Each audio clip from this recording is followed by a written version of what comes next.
బిస్మిల్లాహిర్ రహ్మానిర్ రహీం. కుటుంబ సభ్యులను గౌరవించండి. మహాప్రవక్త సల్లల్లాహు అలైహి వసల్లం గారు ఇలా ప్రవచిస్తున్నారు.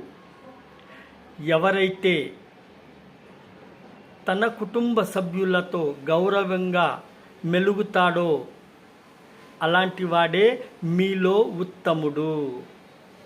అందుచేత సోదరులారా, మనం కూడా మన ఇంట్లో మన కుటుంబ సభ్యులతో అంటే తల్లి, తండ్రి, అన్న, దమ్ములు, అక్క, చెల్లెళ్ళు, భార్య, పిల్లలు, బంధువులు అందరితోనూ సభ్యత, సంస్కారంతో గౌరవంగా నడుచుకోవాలని అల్లా సుబ్హానహు వ తఆలాతో వేడుకుందాము. ఆమీన్. తిర్మిజీ షరీఫ్ నుంచి రివాయత్ ఉన్నది. అస్సలాము అలైకుం వరహమతుల్లాహి వబరకాతుహు.